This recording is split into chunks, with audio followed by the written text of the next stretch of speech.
Okay, dumako na tayo dito. Court has its own, is a separate entity from the Senate and would have its own calendar, would have its own life. It is called sui generis, one of its kind. That's what the impeachment court is all about. And they can approve the rules, etc. And inevitably, because of the lateness of the hour, it would have to cross over to the next Congress, the 20th Congress. So a lot of questions are raised. Can the impeachment court cross over to the next Congress? The answer is yes.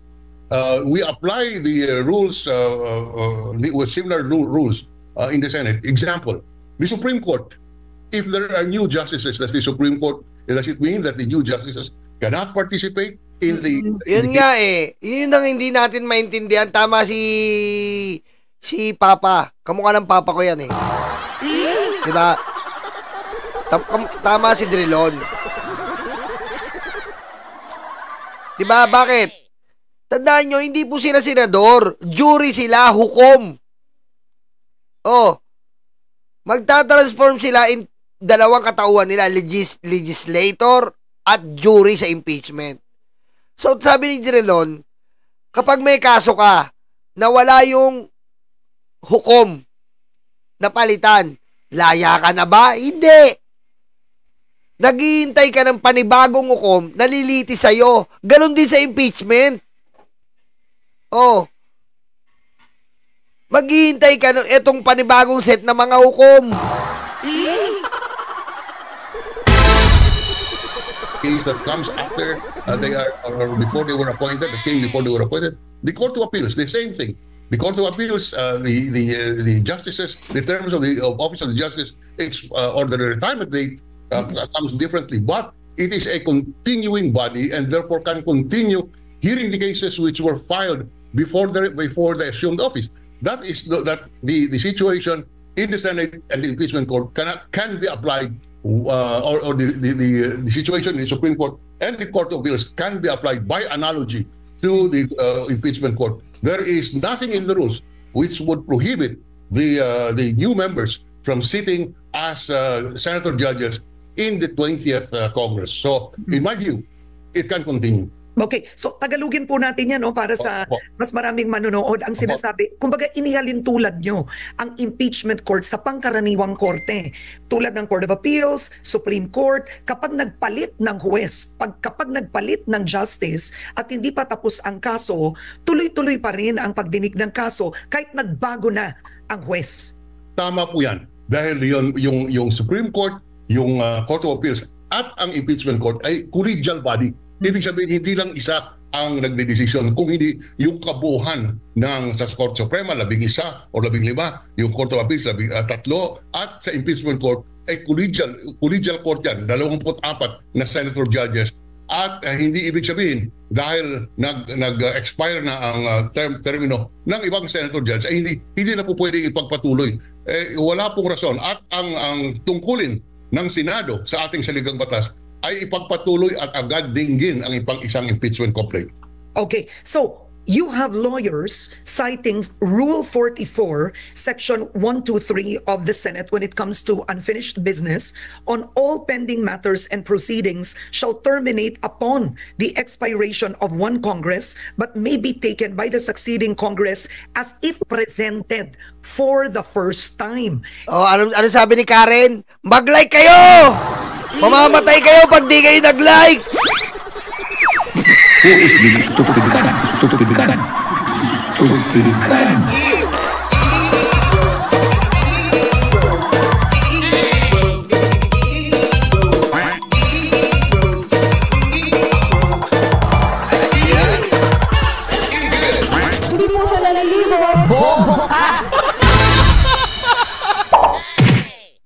Naiintindihan nyo na, ha? Okay, diretso natin. Malinaw naman po that you can't file another impeachment complaint against the same official within a 1-year period. Pero when they quote Section 123 of Rule 44, do you believe this covers the impeachment case against the Vice President? No, Karen, no. Because that section cited is applicable Frozen Heart, thank you, Frozen Heart. to bills and resolutions. At malinaw ba yun? Malinaw ba yun only for bills? Sa rules of the Senate yan eh. Hindi naman, yung sinasabi dyan, pag yung isang panukalang batas, hindi po natapos doon sa halimbawa sa 19th Congress, kailangan i-refile muli doon sa 20th Congress. Hindi naman po ito impeachment complaint, hindi naman po ito panukalang batas o resolution. Yes! Kaya hindi po, sa akin po, hindi applicable yan. Oh, kita mo, dire-diretso dapat yan. Dire-diretso, 1920. Gusto nyo ba 21 eh? Hindi namin kayo titigilan kahit umabot tayo ng 30th Congress.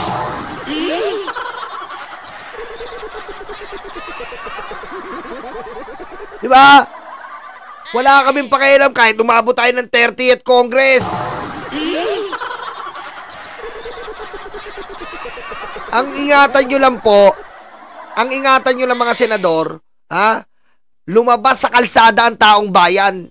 Tandaan nyo, ha? Kakamping, loyalista, dilaw. Andito, mulat na mulat. Wala kaming pakialam sa mga green kasi mga luga yan. Bantot!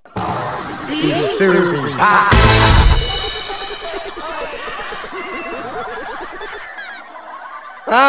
Pag lumabas ang tao, hindi nyo na mapipigilan yan. Ginagago nyo na eh.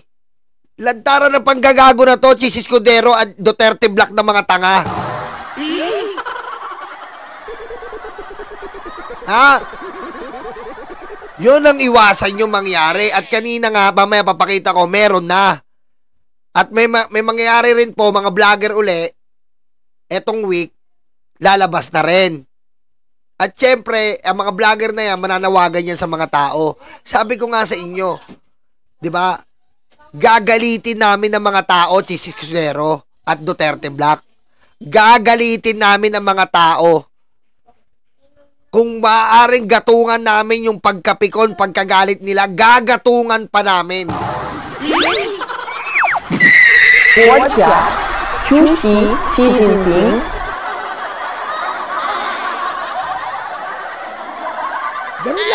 Ganun lang yun, Chis. Kasi tinatanga mo sila eh. Tinatanga mo kami. Hindi kami edukado. Or yung iba dito hindi senador. Yung iba dito hindi abogado. Pero may utak kami, nakakaunawa kami. Na ginagago nyo yung mga taong bayan.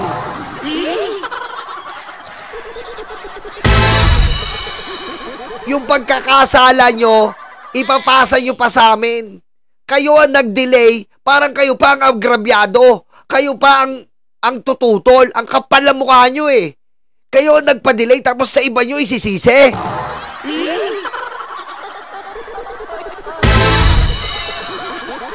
Ginagalit mo kami. Ha? Lahat kami dito, ha? Wala kaming pakialam. Ang inaano namin, yung pera namin nawawala eh.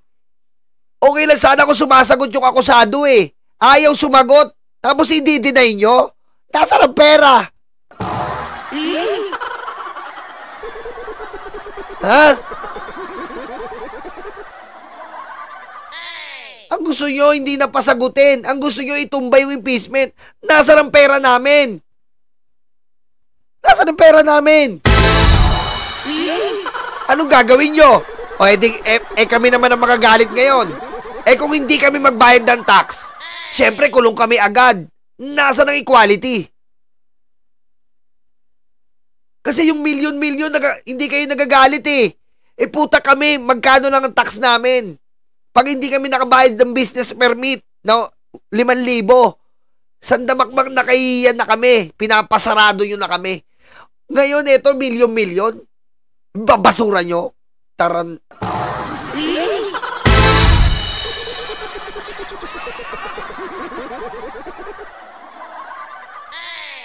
Anong gusto nyo ganyan, Chis? Sasabihin namin sa sabihin namin sa taong bayan, wala nang inequality dahil sa mga senador. Oh. Gagatungan namin yan kung hindi nyo gagawin yan. Kasi ganun lalabas, wala nang equality. Okay lang pala magnakaw ng milyon. Okay lang pala mag-death threat. So magde-death threat na rin kami. Okay lang. Hindi nakakukulong eh. Oh. Pag may pinag-death threat kami, ay wala yan. Joke lang yan. Gaganunin na lang namin. Tapos ibabase namin dito sa ginawa ni Sara. Magiging reference yan eh. Hindi nyo naiisip yun eh. Ha? Lahat ng ginawa ni Sara, magiging reference yan ng sambayan ng Pilipino. Mga bobo kayo.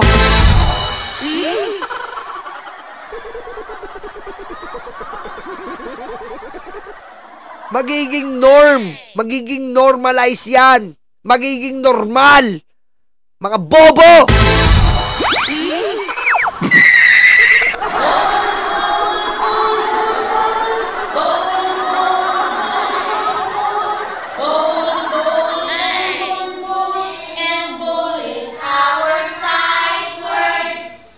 Okay, now, meron din kasing impeachment rules ang Senado, which actually, I don't know why it's not coded, but RG Cruz actually sent this. And one of the impeachment rules, I want to know if this was present during your time or this was newly done. It says, upon presentation of the articles to the Senate shall specify the date and time, so and so. It shall continue in session from day to day, except Saturdays, Sundays, non-working holidays, until final judgment shall be rendered, and so much longer as may in its judgment be necessary. Ito ba existing na to nung panahon pa po ni dating Pangulong Erap Estrada, ni Supreme Court Justice Corona? Ang sa pagkaalam ko, yan pa rin ang rules noon. Wala pong binago dyan. Kaya yan po ay nanatiling effective as of today. Oo, na nakalagay, pagtatagalugin natin, basta kailangan hindi huminto hanggang judgment is rendered. Kumbaga magbigay ng desisyon ang impeachment court. Kahit gaano katagal, gaano kabilis. Tama po yan, Karen. Kaya yan po ay sumusuporta doon sa aking sinasabi na pwedeng tumawid ang impeachment complaint from the 19th to the 20th Congress. Dahilan po, binasa nyo nga that dapat tuloy-tuloy hanggang magampanan ang tungkulin ng Senado at ng impeachment court to hold a official accountable through an impeachment process. Yan po ang reasonable interpretation ng ating saligang batas at ang tungkulin ng Senado. Okay, so now let's talk about the politics of it all. We've already talked about the rules. When I interviewed former Senate President Tito Soto, and he's openly said that if he has the votes to be Senate President, of course that he would take it. And you also have, of course, Senate President Chis Escudero that is also making a run, party mates by the way, making a run once again for the Senate presidency. A new bloc has evolved and come out of the Senate. Dati kasi majority and opposition lang. Ngayon, meron ng Alianza Marcos Bloc, meron ng minority opposition which is Risa Ontiveros, Bam Aquino, Kiko Pangilinan, pero meron na ngayong Duterte Bloc, right? So how does this play into even number one, first, the continuation of the impeachment trial? Because ang sabi ni Tito Sen is when the 20th Congress opens, he is sure that it will be brought up, the legality of the continuity. And there is the Duterte Bloc who may want to not pursue the impeachment trial. Dun tayo, sir. Okay, first of all, I agree with you, Karen. The Duterte Bloc would not want to continue the impeachment trial. That is why they will try every ground in order to stop the impeachment trial going to the Supreme Court and letting the Supreme Court rule as to the jurisdiction issue. Pambobo yan, Duterte Bloc. Huwag nyo kaming ululin. Ha? Ba't kaya makikialam yung Supreme Court? Kasalanan to ng Senate President nyo. Kita nyo katarantaduan, di ba? Isipin nyo, mga kababayan, mga libag, mga karayuma.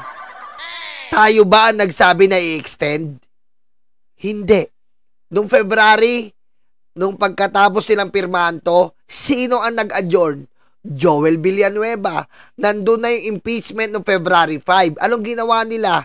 Pangisi-ngisi si Joel Villanueva na parang sinasabi sa taong bayan, akala nyo makakalusot yung impeachment nyo.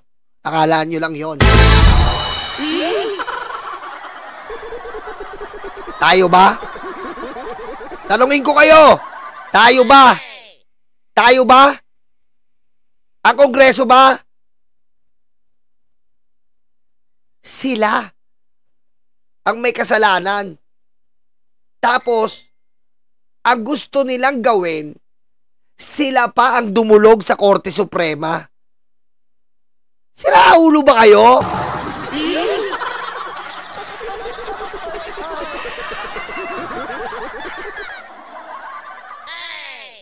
Sira ulo ba kayo? Bakit nilalapit nyo sa Korte Suprema? Sino ba ang gustong umabot to ng 28th Congress? Kami ba?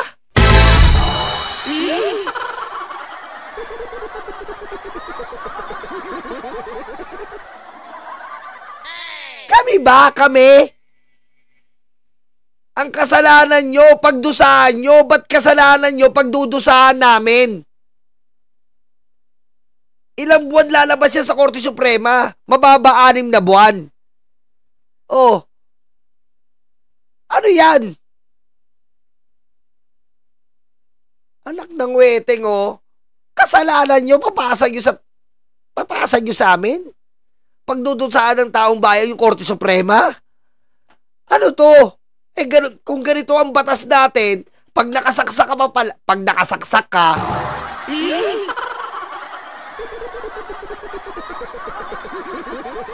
di ba? Pag nakasaksak ka, ang gawin mo pala, mag-file ka ng TRO. Mag-file ka na mag-file. Umabot ka. Ganyan ang ginagawa nila eh. Parang RTC. Pag natalo ka, pupunta ka ng Court of Appeals. Pag natalo ka, pupunta ka ng Korte Suprema. Putik, hindi ito ganun eh. Special kind of case to. Sabi nga sa konstitusyon. Anak ng weteng talagang mga senador to. Tinatanga po ang taong bayan.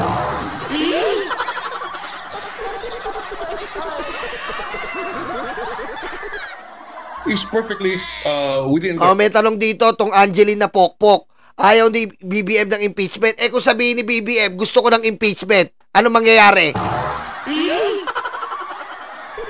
Tanungin kita. Hoy, pokpok. Hindi pala si Angeline. Itong 222 I Love Hong Kong 222. Mga pokpok sa Hong Kong. Sorry, Angeline ha. Kung sabihin, eto imagine nyo, ang dami nagtatanong yan eh. Sabihin ni BBM, gusto ko ng impeachment. Anong mangyayari? Anong mangyayari? Mai-impeach si BBM. Bakit? Betrayal of public trust. Bakit betrayal of public trust? Ini-impluwensyahan niya ang senador at kongreso. Hindi niya pwedeng gusto ko ng impeachment. Hindi niya pwedeng sabihin yun. Bobo ka, pokpok ka lang Hong Kong.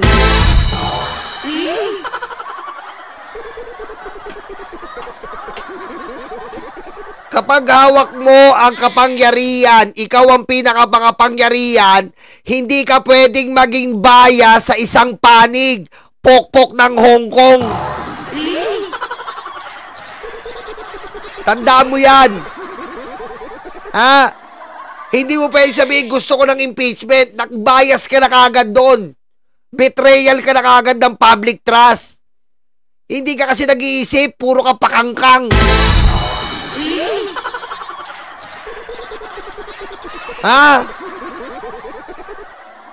Hindi niya pwedeng impluwensyahan ng 2 branch. Ituloy niyo yung impeachment. Gustong gusto ko yan. I love it.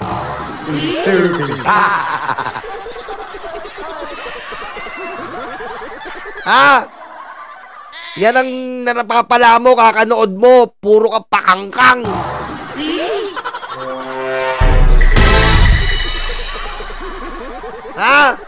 Matuto kang mag-comment ng maayos. Kasi malalaspag yung puday mong brush up.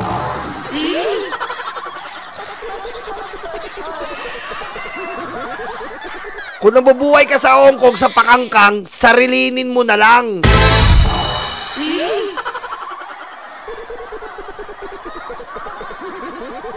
Ha? Buti nga, hindi nalalaman ng otoridad na pakangkang ka lang dyan sa Hong Kong. Huwag ka lang makialam dito, magpakangkang ka para may pakain ka sa pamilya mong buraot.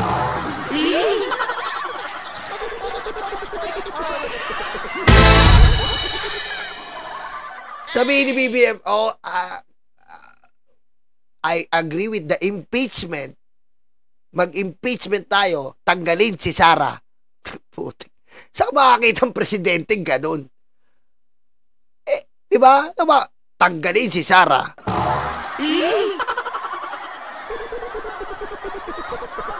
Bob. Kaya nga si Duterte, kung di ka ba naman tatanga-tangang pokpok ka eh. Anong ginawa ni Duterte kay Lenny? Via Bongo, tinanggal si Lenny. Kasi nga, hindi niya pwedeng sabihin yon, tanga ka. Diba? Via text, tinanggal si Lenny, through Bongo. Pokpok!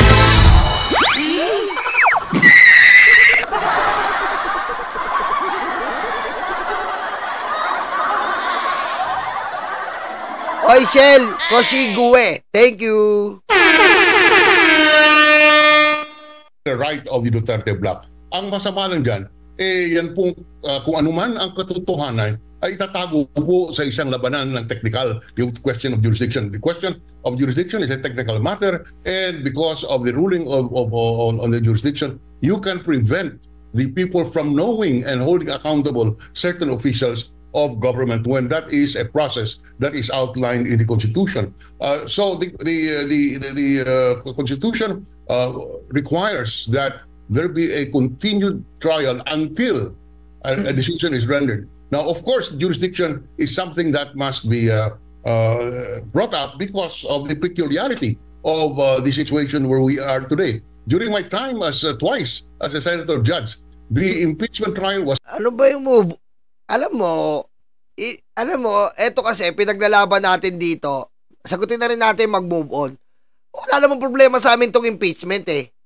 Ang pinoproblema namin, yung proseso ng batas na nilalabag netong impeachment. Wala namang problema sa amin yung impeachment. Mga DDS na luga. Ha? Okay? Kasi bakit? Pwede kami maghintay ng July. Diba? Maghihintay kami ng July, may bagong ombudsman. Oh, may plunder case pa kayo. Ba't nagsasaya kayo?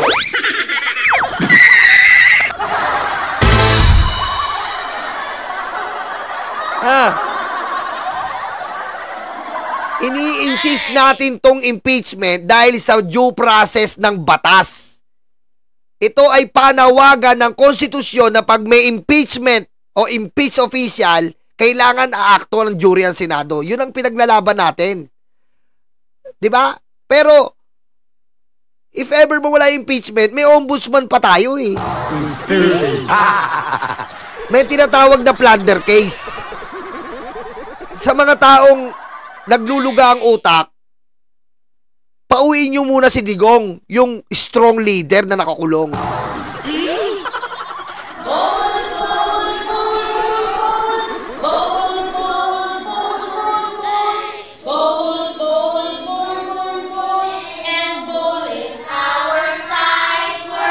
Hinahanap namin yung strong leader nyo. Nasaan ba yung strong leader? At kahit panunumpa, hindi niya magawa.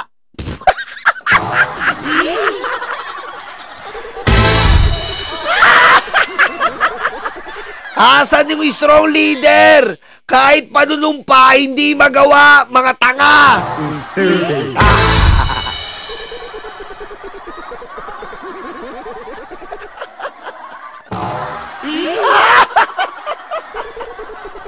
Hindi makapinger. Ano? Labas! Sagutin nyo yung tanong ko. Yung strong leader na hindi makapanumpa, makapinger. Sagot! Sagot! Move na tayo sa impeachment. Sagot!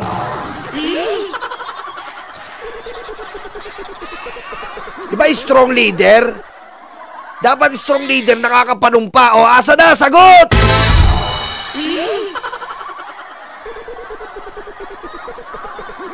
Wala na, di na makasagot. Wala, hindi makapanumpa, hindi makapinger eh. Was held within the same, during the life of the same Congress where the complaint was filed. But to me, that doesn't make a difference because the impeachment court is a separate and juridical separate body and can make its own Tama rules. yun, Ma'am Nevea. Strong leader versus weak hero. Tama. God, good. And is governed by its own rules, not by the rules of the Senate or of the House, but only by the Constitution. Marilu Kiloy TV, thank you. Okay, because Senate President Cheese Escudero said the Senate cannot bind the next Congress on Sara Duterte's impeachment. And I'll read to you some of the options that the Senate President has said, I guess in a press conference. He said, most of Duterte's impeachment, of course, will happen in the 20th Congress, and he did acknowledge the possibility that it might not proceed at all. So the quote is, the 19th Congress cannot bind subsequent Congresses or any Congresses for that matter. And he even said, in theory, the current plenary could opt not to convene on June 11 at all. So where is this coming from? Is this a political matter? Yes, you know, I would put it this way. I agree with Cis that the 19th Congress cannot bind the 20th Congress, but we have only one Constitution. Yes. And the Constitution says an impeachment complaint, the Senate must try it forthwith. Oh, kita mo? Oo, 19 to 20, pero sa Constitution nakalagay, forthwith, immediately, Cheese. Ikaw ang nagsabing hindi immediately. Hayop ka. The impeachment court, once constituted, has a life of its own. And the Senate is a continuing body. Mga DDS, pasok pa kayo, ha? Magtanong lang kayo dyan, mga DDS. Kahit sabay-sabay na kayo, mga hype kayo, luga! And therefore, that it is not a question of whether or not the 19th Congress can bind the 20th Congress. Question is, don't we have a constitution which is binding on all members of Congress, on all Congresses? And the Constitution says the Senate, acting as an impeachment court, must try the impeachment complaint forthwith. Ibig sabihin, kaagad. Oh, Mr. Drulon, sir, the lookalike of my father, that if there is an impeachment complaint, okay, we told this every single day, Cheese Escudero and the motherfucking group of your majority, that if ever there is impeachment complaint, you must not take it as an option, Cheese Escudero. You must take it immediately. This is not an option. This is not a multiple choice. This is not fill in the blanks. Okay? And most of all, this is not a test. Okay? This is in the Constitution. You must proceed immediately, motherfucker!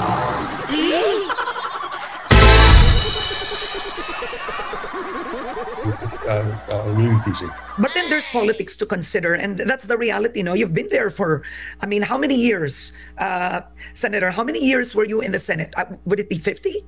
40? 24. Meron po tayo, paantay-antay lang po, inaakaso lang po ng ating magabang po kayo kay Kabunyog, kay Attorney Enzo, kasama namin ang Kakampink, kasama namin ang Dilaw, kasama namin ang Pula, lilinisin namin ang Green. Luga! Luga, luga, luga, luga na, luga, luga sa tenga. Ang mga luga na umiiyak, kinakwil ng Diyos. Diyos nila'y karton. Ang mga luga na umiiyak, Diyos nila'y karton, very bad sila, huwag nyo silang gayain. Kulto mga yan. Ang luga di pwede sa buhay dahil mabaho sila. Ang luga di pwede sa buhay dahil mabaho sila. Tingnan mo mga praning, sumasambang mga praning. Luga sila sa buhay, mababaho sila. 国家主席习近平 Wag naman sumobra. Huwag kita patandain ng sobra-sobra. Pero 24 years. And the truth of the matter is during the midterm elections, we've seen that Visayas and Mindanao really went Duterte, right? During the elections. They've spoken. The people have spoken. And you have 12 of the senators that are going to run in 2028. So the politics of it all, will it matter in terms of the Senate actually deciding when they say, let's take a vote? I mean, they might do that. You know, it's a collegial body. If it's brought up in the 20th Congress, what if they say, let's take a vote? Who wants to continue the impeachment trial and who believes that this should first be solved by the Supreme Court? Who believes that the 20th Congress should not take up this matter? What happens then? I mean, the Constitution is clear to you, but what happens then? Well, that is the nature of the system that we have. I want to emphasize that the impeachment court is not a judicial body. That is why it is called sui generis, one of its kind. And of course, inevitably politics will creep in, and not all issues will be decided by the impeachment court on the basis of solely of the Constitution and the law, although they should do it because many of them, a number of them, not their fault, are not lawyers. So, and this is a political exercise too, right? May ganon. Partly a political exercise, partly a legal exercise. So those two interests converged in the impeachment court. That's how it was structured. So these questions inevitably arise. And Alam nyo, ang gusto sabi, ang tinatalakay dito, tandaan nyo, mga libag, mga karayuma, mga kababayan, mga mahal na mahal kong Pilipino, hindi po pwedeng mangibabaw ang political ambition, political career, political bias netong mga senador neto sa impeachment. Huwag po nating hayaan yon. Tandaan po natin, huwag natin hayaan na itong mga hayop na mga senador na to ay mangibabaw ang kanilang political ambition, political career at political biases dito sa impeachment. Kailangan po mangibabaw dito is the voice of the people, panawagan ng taong bayan, panawagan ng konstitusyon. Yan po ang kailangan natin na mangibabaw ngayon. Kaya samahan niyo po kami, ha? Samahan niyo po kami, bantayan natin to, huwag natin tigilan to. Dahil kung nangyayari po itong mga bagay na to, pwede mangyari to sa ordinaryong tao. Lagi niyo pong ikumpara, pare-parehas tayo dito. At tandaan nyo, tayo ang totoong gobyerno, tayo ang gobyerno. Hindi po sila ang gobyerno. Dahil pag wala po tayo, walang gobyerno.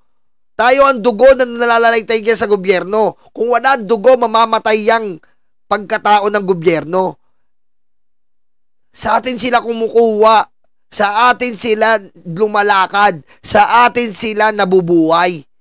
Pero ang ginagawa po nila, tayong mga tao, nilalansin nila tayo. Hindi po tayo papayag ng ganito.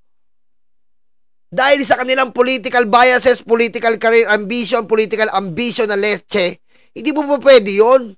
Instrumento lang kayo dyan sa pagpapatakbo ng ating batas, ng ating gobyerno.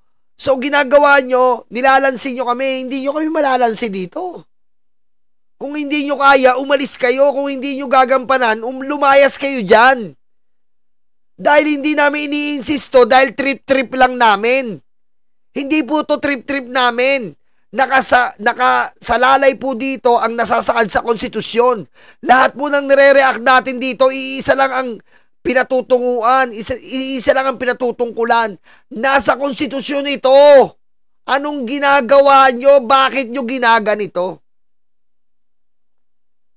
Ha? Bakit nyo ginaganito? Dahil sa political ambition, political career, political biases, pusang ama, umalis kayo dyan. Kita-kita nyo po, lumalabas ang katauhan ngayon. Meron nagsasabi, katulad nagsabi na aalisin nilang impeachment. Inaalis nyo ang kapangyarihan ng konstitusyon? Ganon kayo magsalita sa amin ngayon? Bakit? Minamanipulan nyo yung konstitusyon? Hindi pa pwede yun. Dahil ang konstitusyon, ang bread and butter, ang basehan sa lahat ng Pilipino. Diyan tayo ang pinaka-core ng ating bansa, ang konstitusyon. Ngayon, kung binabraso nyo ang konstitusyon, ibang klase yan. Ibang klase yan. Mananagot kayo sa taong bayan. Kung kailangan i-abolish kayo lahat dyan, i-abolish kayo. Tandaan nyo, hindi sa inyo yan.